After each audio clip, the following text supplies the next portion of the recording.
Okay, so here we are at Arc Voyagers.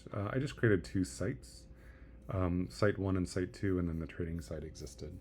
If you want to change this to whatever you'd like, you just hit the pencil and then rename it, and then update that. So we have Site 1 and Site 2.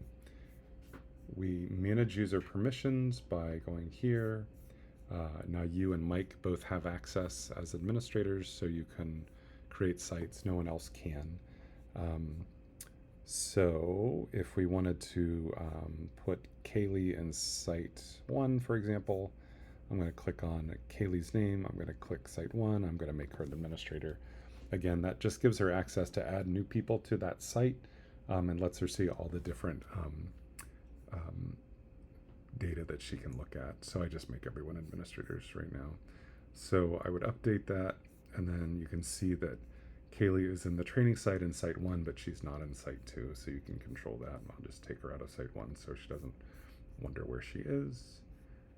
Take that there, and then you can update that. So for people that are in multiple sites, if you go to sites, that's how you decide what site people need to be in. The other thing is cohorts. So for example, if I'm in site 1, if you go to cohorts, you can create a new cohort here, and there's a short video that walks you through that on the update. And that's about it. Talk to you later.